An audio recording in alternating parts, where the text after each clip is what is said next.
Good morning. Lunes ngayon. Nanganak na yung isa pa nating inahin. 11 yung biik niya. 12. Nagkaroon siya ng bleeding kagabi kasi lalaki siguro nito. Malalaki yung mga biik natin. Fortunately, stop na yung pagdurugo niya. So okay na siya ngayon. Papadidi na siya. So binigyan tayo ng 12 biik. Yan. So dalawa na yung inahin natin na may biik.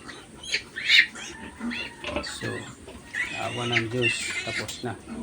So nagtawag na tayo ng technician para halimbawa baka bigyan niya ng bakuna to. So ito na, dito na natin siya. Ayan. Dito yung kulungan ng isa.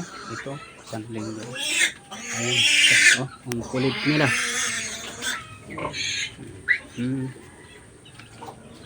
Tingnan natin sila dito.